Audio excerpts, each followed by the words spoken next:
Why have I been forced to send for Churchill? His record is a catastrophe. Let me see your true qualities. Your lack of vanity. Yeah, my iron will. Your sense of humour. Ho, ho, ho. Your Majesty. It is my duty to invite you to take up the position of Prime Minister of this United Kingdom. Hey everybody, welcome to What the Flick. Ben, Christy, Alonzo. It's Oscar time, which means famous actors put on lots of makeup and play historical figures, and that's happening again. So The Darkest Hour, this is weird. This is a Hollywood star playing Winston Churchill. So it's very bold. That happens a lot. This is in the early days of the Second World War. There's a change of power in Great Britain. Neville Chamberlain's out. In comes Winston Churchill, played here by Gary Oldman. And it is about sort of, as Christy mentioned, if you wanted to describe this movie, it's Dunkirk told from Winston Churchill's point of view. That is not far off. This is a Churchill whipping the country up to recognize that they need to do whatever they can to fight the Nazi scourge. We shall defend our island, whatever the cost may be. We shall fight on the beaches.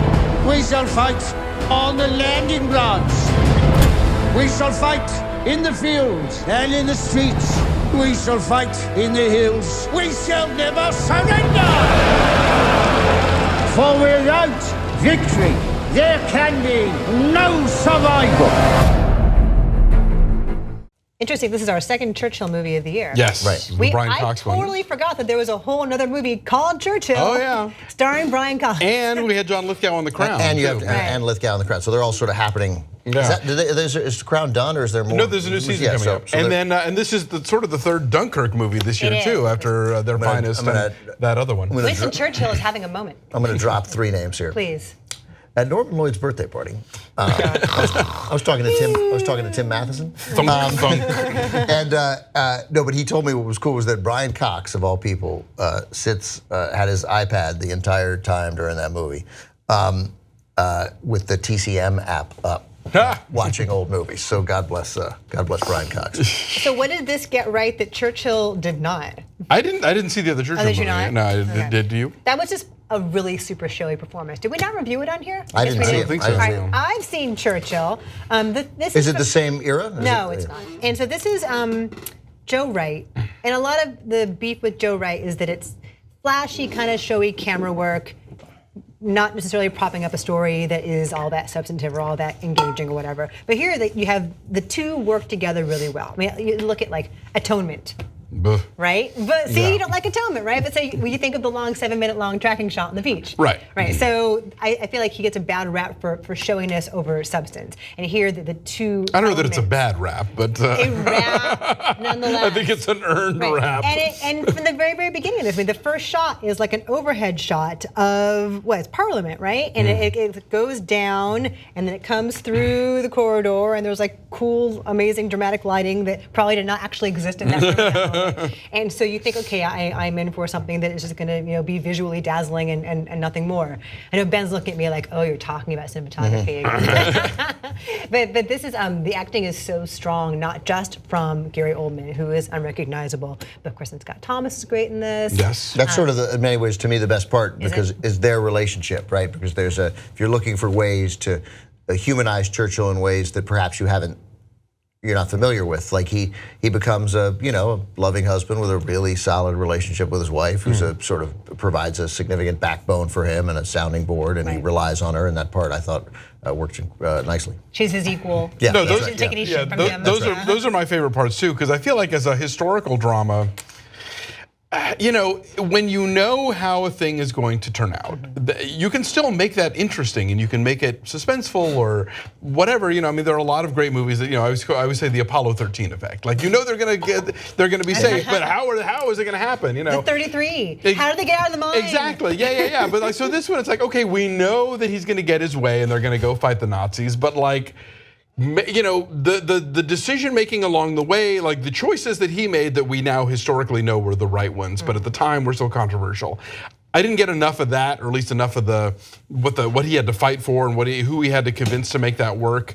This to me felt like another movie where we could sort of pat ourselves on the back because we were right about Hitler, and I think that so many World War II movies kind of fall into this category of unquestionable good guys and unquestionable bad guys, and you can find drama in there still, but I don't think this movie does. I don't think there was a lot of drama here. I don't. I think that there were a lot of amazing performances, and and his speech is one of the great speeches ever, one of the 2 or 3 best speeches ever delivered. And so I was just waiting the entire movie for the speech, and they did a very nice thing, I thought. Although people I talked to after the movie, the scene where there's a scene where Churchill goes under the subway.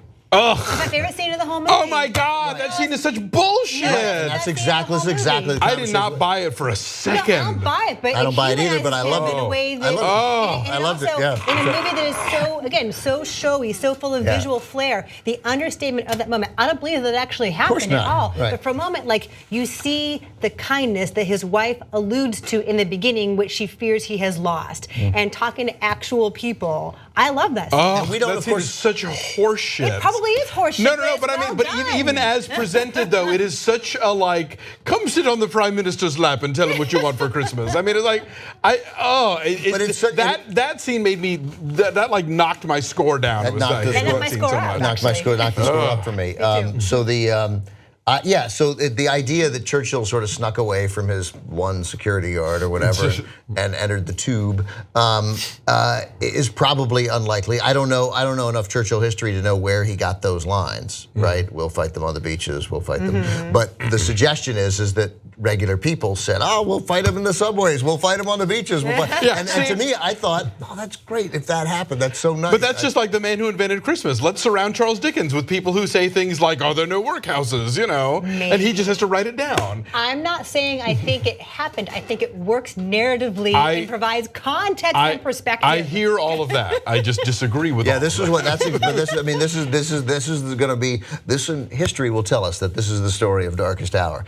People who thought that scene was shit, and people who thought that scene was great, because that was exactly what it was afterwards. I was like, man, I love that scene. I saw it at Telluride, and traveling back with somebody I'm like, I really like that scene on the subway. He's like, you like that scene on the subway? What's wrong with you? Right. Yeah. Alonzo's right. Team Subway, team no Subway. That's right. Yeah. I want to mention Bruno Delbonnel shot this. It's beautiful, as all Joe Wright films are. He also shot Inside Llewyn Davis, and a lot of this film feels like it was shot in a black and white kind of way. Ben Mendelsohn, always great. Always great. But he was particularly good as King George. Role you sort of wouldn't associate him with, right? But the drama that you're supposed to get from those challenging Churchill and what he was up against, you're totally right. It just didn't resonate as drama. I didn't care. I would rather have seen more meals with Gary Oldman and Kristen Scott. Sure. Yeah. If you like typewriters, lots of great vintage, code equipment and that kind of stuff. And then the Lily James character, so he has an assistant, and that I didn't care about that. That is so the hi, I'm your audience surrogate, I'm character. your conduit into this world. Yeah, she's fine. I mean, she's. But why do we need? She shows up and says her lines. She looks good in all her she is blameless in all this. Yeah, no, totally. But it just didn't seem. Necessary. We don't need the camera will be our conduit. It's Winston Churchill. We kind of know. Right. All right. Well, what's your number? I'm saying 8. It's really, really well made. I mean, Gary Oldman, is your front runner for Best Actor? Well, not for me. Most actor anyway. Not for me personally. It's a big who's your scenery. Timothy Chalamet. Timothy Chalamet. Yeah. Franco. Franco's number 2. Front runner is different than favorite. The front runner I don't know yet because I haven't. There is a front runner in the. People who make money off this will tell us who the front runner. Oh, that would be Gary Oldman. I mean, for sure. But Chalamet or Franco, I'm much more into their work. And then I have a whole person that I can't even tell you about yet. There's something we can't talk about yet. Because of various embargoes. There's a movie that's embargoed that we'll talk to you about eventually. Indeed, we will. And that is also up there for me. Yes. Okay. Absolutely. We'll get to that eventually. So I'm saying 8. You can't say the person's name? Nope, because that will say what movie it is. And that's an embargo breach. You don't say the movie. I'm not saying it would be kind of obvious. It's Medea, okay? 6, I was not blown away by this. It is technically made with a lot of precision, and Look, on a sheer, like, if awards didn't matter, Oldman is giving an interesting performance, but it's like it's that kind of performance where you can weigh the makeup and the fat suit and the accent and the stuff, and it's like, yes, well done. It's good work, but I prefer something maybe leaner and meaner. Okay. So I said 7.2. Okay, so we're 7.1. It's at 86% on the tomato meter. It came out last week. It's going elsewhere. You'll find it if you want to. Bye.